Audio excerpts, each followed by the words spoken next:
여러분들 살다 보면 자기 앞가림을 못하면서 상대방을 위해서 다 퍼주는 사람들 있잖아요. 그런 사람들한테 착한 사람 증후군이 걸렸다라고 얘기를 하는데, 그런 분들을 위해서 나를 지키기 위한 거절하기 연습 4가지 방법을 알려드리겠습니다. 영상을 시작하기 앞서서 좋아요 그리고 구독 꼭 부탁드릴게요.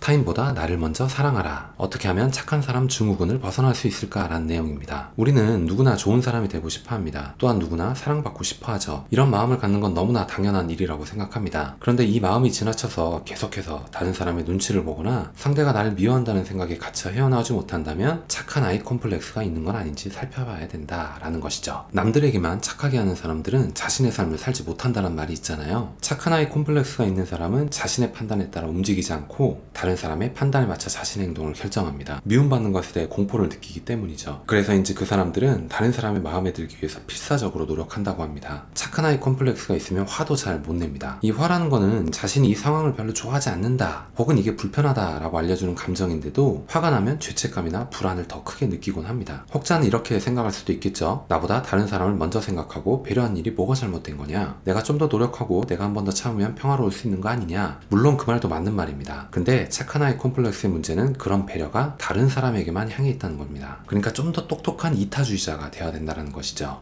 정작 자신에게는 그런 배려를 하지 않는 게 문제라는 것이죠. 그렇다면 착한 아이 콤플렉스에서 벗어나기 위해서는 어떻게 해야 될까요? 그 방법 중에 하나를 경계선 세우기라고 얘기를 합니다. 타인의 상황도 이해는 되지만 그건 그 사람의 삶이고 나는 나의 삶이 있음을 직시하는 거죠. 바로 거절하기 연습을 하는 겁니다. 세상을 살면서 거절은 나를 지키기 위해서라도 반드시 필요하다라고 얘기를 합니다. 다만 상대에게 최대한 상처를 주지 않기 위한 스킬을 익힐 필요는 있겠죠. 지금부터 그 4단계 노하우를 말씀을 드릴게요. 첫 번째는 생각해볼게 라는 말로 잠시 물러나기입니다. 생각해볼게는 거절할 기호가 아닙니다. 본인은 거절의 의미를 담아 완곡한 방법으로 표현했다고 생각해도 상대방은 모를 수 있습니다. 그래서 가급적으로 빨리 생각해봤는데 안 될 것 같아 라는 거절 의사를 꼭 전달해야 됩니다. 또한 그 시간 동안 정말로 내가 꼭 해야 할 일인가? 할 시간이 있기는 한 건가? 내가 얼마나 부담을 느끼게 되는가 등을 실제로 따져가며 생각해볼 수 있다는 것이죠. 즉 시간을 벌 수 있다는 겁니다. 두 번째는 거절 가능한 뇌 만들기입니다. 착한 아이 컴플렉스가 있는 사람은 거의 반사적으로 네 좋아요, 네 괜찮아요 이렇게 말하는 게 습관이 되어 있습니다. 아니오라는 말이 익숙치가 않죠. 영화를 보면 그때 그 짐 캐리가 나왔던 영화 중에 예스맨이란 게 있죠. 어떻게 보면 그런 영화는 결국 예스맨이 성공한다라는 걸 보여주기도 하는데, 뭐 우선 그런 건 차치하고라도 계속 얘기를 해볼게요. 평소 연습을 통해서 아니오라는 말이 쉽게 나올 수 있도록 준비해라 라고 얘기를 합니다. 자신만의 확고한 기준을 정하고 내가 무엇을 중요하게 여기는 사람인지도 미리 생각해놓으라 라고 얘기를 합니다. 예를 들어 이런 거죠. 나는 가족과의 시간이 무엇보다도 더 중요해 라고 생각하는 사람이라면 그렇게 기준을 세워놓는다면 이렇게 대답할 수가 있다는 것이죠. 그날은 내가 좀 힘들 것 같아.